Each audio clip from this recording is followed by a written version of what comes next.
Hi, I'm Jim Luckett of Sailboats to Go, and this little video is about our inflatable dinghy rudder mount. Now, most of our inflatable dinghies are sold with steering oar steering rather than conventional center rudder steering. But for the traditionalists who want center rudder steering, we offer that as well using this rudder mount. Here's how it works.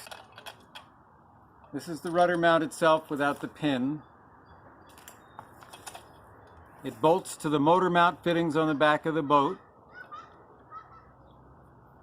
And then the rudder has eyes on it that fit between the eyes on the rudder mount, and the pin goes through, creating a hinge. The rudder mount needs to be mounted in a way that will prevent it from flopping forward. On the Intex Mariner 3 and Intex Mariner 4, we prevent flopping forward by just putting a short strap through this hole down to the stern handle. So a short strap like this goes through that hole and around the stern handle. That holds this vertical so it can't flop forward. Some boats don't have a stern handle, like the Marine Pro. The Marine Pro is a great boat, but it lacks a stern handle. No problem, we have a cure for that. We'll give you this top piece, if that's the kind of boat you have. And the top piece goes right on here like this.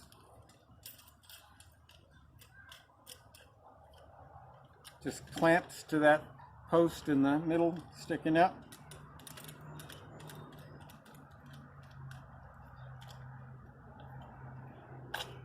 And that top piece sticking out over the rear air chamber will prevent the rudder mount from flopping forward. If it tried to flop forward, this would just hit the rear air chamber and it can't flop forward. And you can adjust this up and down so that it's a nice snug fit against the air chamber, just by loosening the star knobs on this clamp. So it'll be shipped to you like this, two separate pieces that fit in the box more easily. And when you're folding up your sail kit at the end of a day of sailing, you'll probably want to take this piece off just like that so that it fits in your sail kit bag more easily. Now, you won't get this piece if you've got an Intex Mariner 3 or Mariner 4. You'll get a strap to go down to the stern handle. Let me show you how the how the rudder mount mates up with the rudder.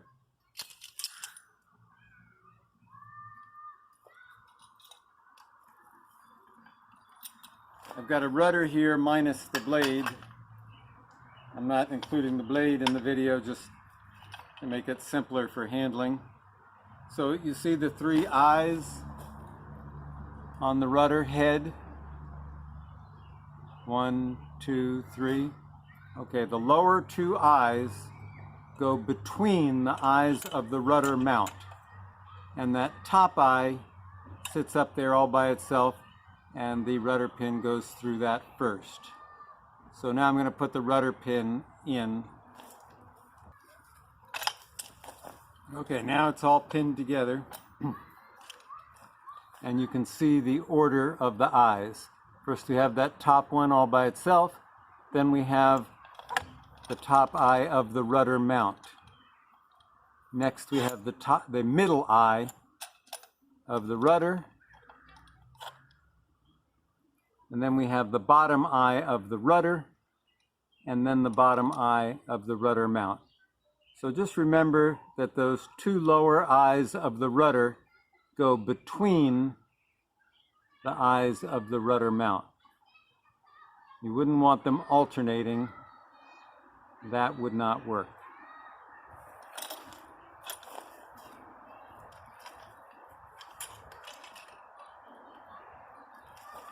The last thing I want to talk about in this video is how you might want to customize your Marine Pro. You Intex Mariner 3, Mariner 4 people can shut off the video at this point. I just want to talk to the Marine Pro people. You might want to get rid of that top piece so that you don't have a metal piece on your rear air chamber. If you do, then what you do is buy a D-ring patch. This is just a stainless steel D-ring attached to a piece of PVC in a round circle. And you get G-Flex epoxy.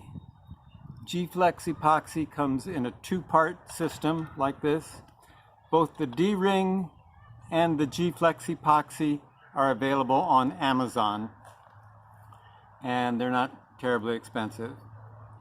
So you're going to use the G-Flex to glue a D-ring to the rear of the boat, the outside rear, right at the middle, way down low, so that you can strap the bottom of your rudder mount to the D-ring just the way the Intex Mariner people strap the bottom of their rudder mount to their stern handle.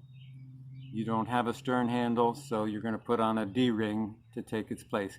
This is not mandatory. This is strictly an option for Marine Pro users who want to get rid of that top piece I showed you at the beginning of the video.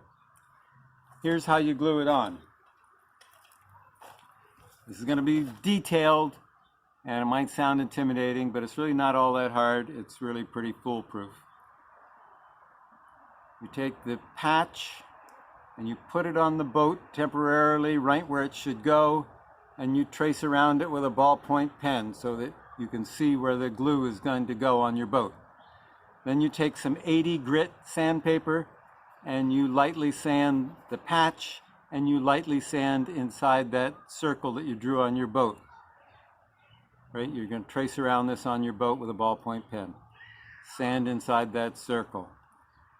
Clean the patch and clean inside the circle with a paper towel saturated in rubbing alcohol. Then squeeze out roughly equal amounts of the two parts of the epoxy onto the patch, and with an ice cream stick or a tongue depressor or a piece of scrap wood, mix it together real well. And then do the same thing within that circle on the boat. So now you got a good layer of glue on the boat inside that circle and on this patch. Now the boat, when you're doing this, will be deflated and spread out, flattened on the floor, so that the area that you're gluing to is facing up and is flat.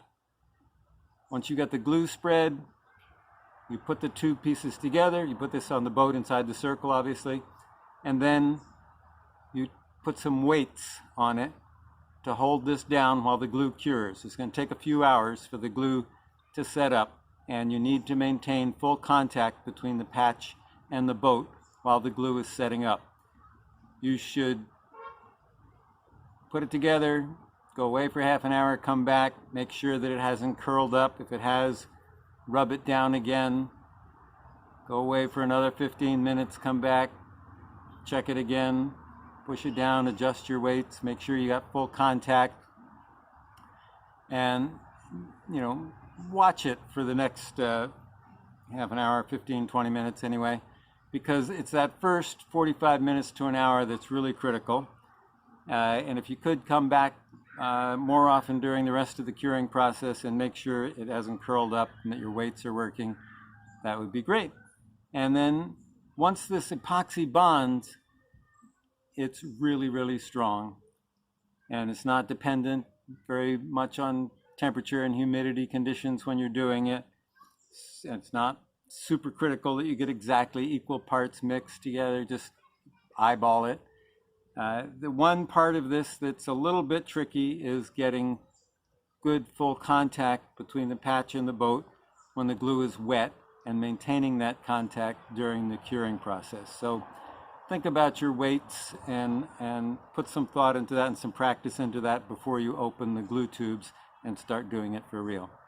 So that's it. Remember, the whole gluing thing is totally optional.